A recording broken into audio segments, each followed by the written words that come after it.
Hi and welcome for another interview of a former student of the course 31761, Renewables in Electricity Market. I have the pleasure to have Tor here with me, who took the course a few years ago, and we'll be discussing some of the learnings and what happened in the course and after the course.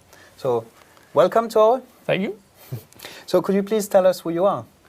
I'm Tor. I'm from Denmark, and I took the Sustainable Energy Masters in Electric Energy Systems, where as a part of it took this course, and today I work at HOFOR.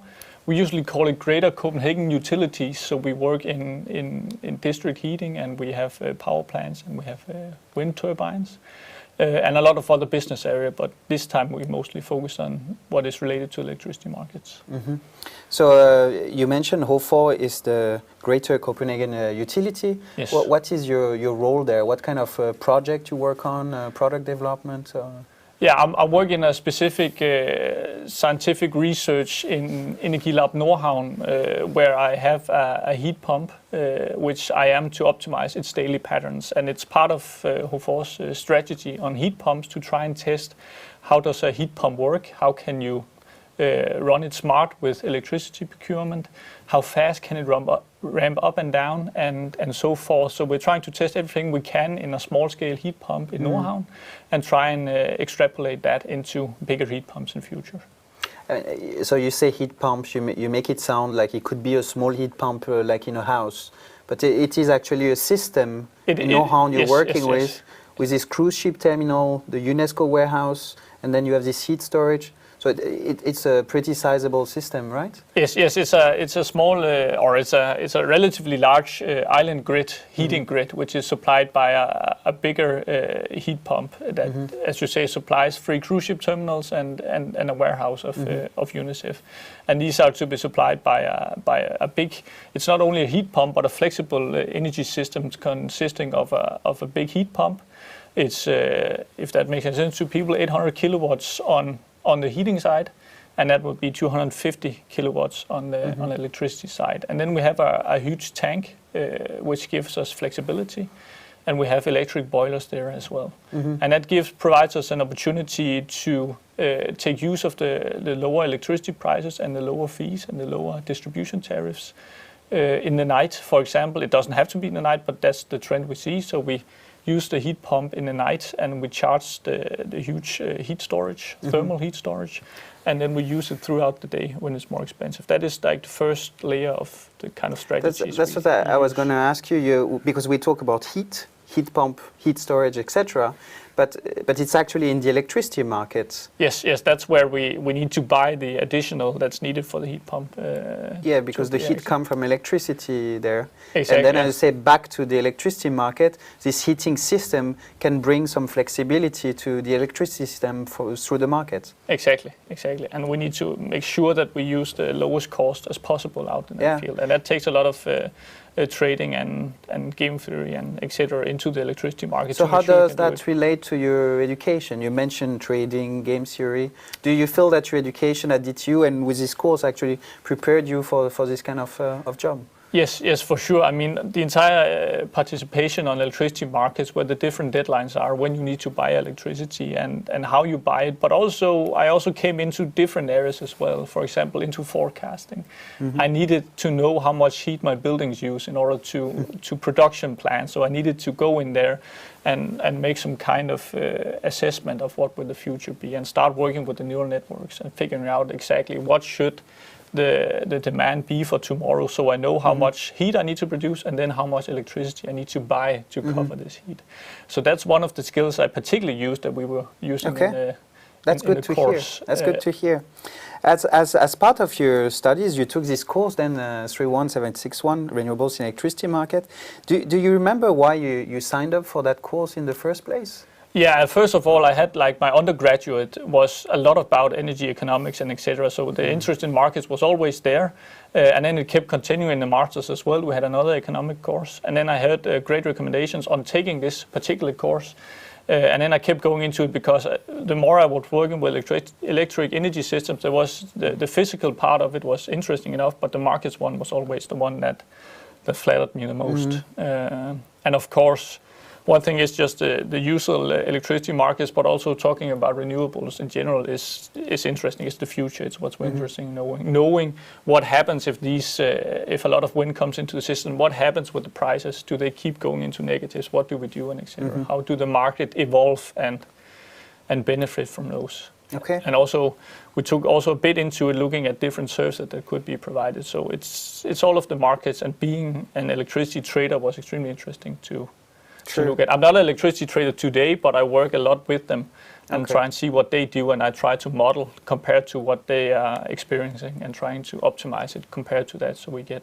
So from what you say, I hear about analytics, the understanding of what the electricity market is, how it works. You mentioned a bit of tech also with this heat pump and other things. So that's what you feel today as are the good basics to know if you enter into this field, if you start a career in that field. You need to know about the tech, about the market framework, and have analytical skills. Exactly. So if you put this course together with the operation and research course, then you're pretty good to go doing these kind of problems, because that's what I use today mostly in my work. And then a lot of other things to do as well, but that's the primary focus.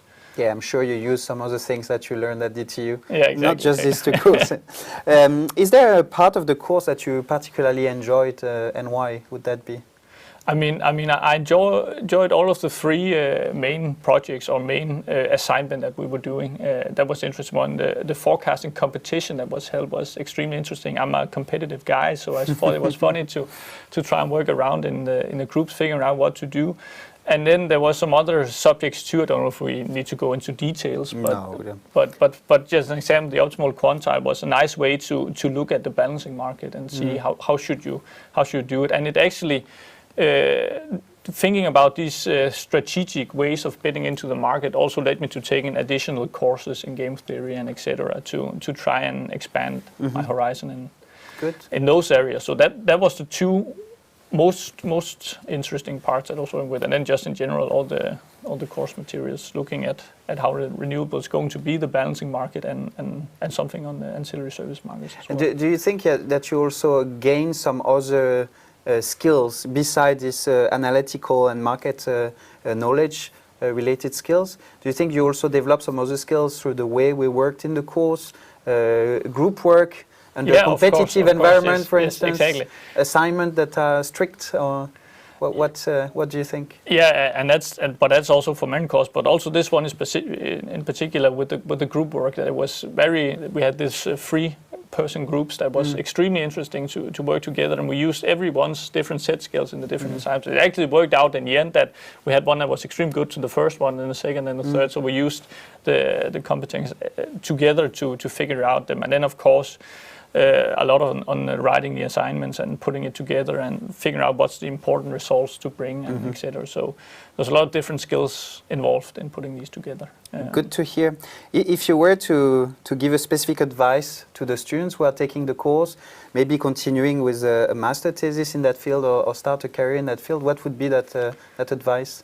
Yeah, I mean the first advice would be to put a lot of work and a lot of critical thinking into the assignments, because it gives kind of an edge to figuring out what you want to do, and if you want to try and go into forecasting, if you want to try and keep working with the operation research problems, or just be an electricity trader in general.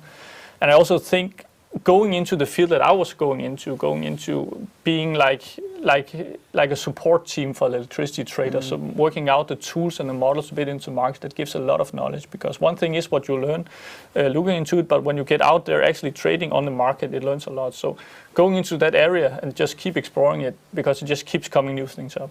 Yeah, all the time, and that's also why it's so important to work in electricity markets.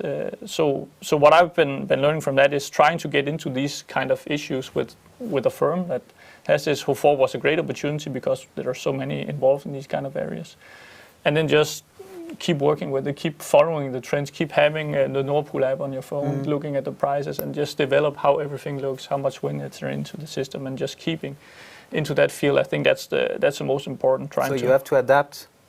Yeah, exactly. And fast. yes, exactly. And these kind of deadlines, and see how they do it. And I haven't yet been trying to be a trader yet, but I think I would learn a lot from that as well. Okay. Doing the daily trades on the market as well. So it's one thing about doing a lot of academic research work to build these models and stuff like that, but then I usually talk about some of my problems. I call it 50% modeling issues and then 50% a trader discipline. And I think that it's extremely interesting. So you put in your marginal prices, you figure out how should you trade on the markets, and then actually real life trading on the markets. Having system help you, but in the end, it's still a person taking the decisions. Yet might be robots in the future, but for now, it's still mostly people taking the final decision on what you're going to do. Okay, but thank you very much, Tore, for sharing this great insight. We'll discuss it again in the future, I guess. Yes, Thank you. Sure. Thank you.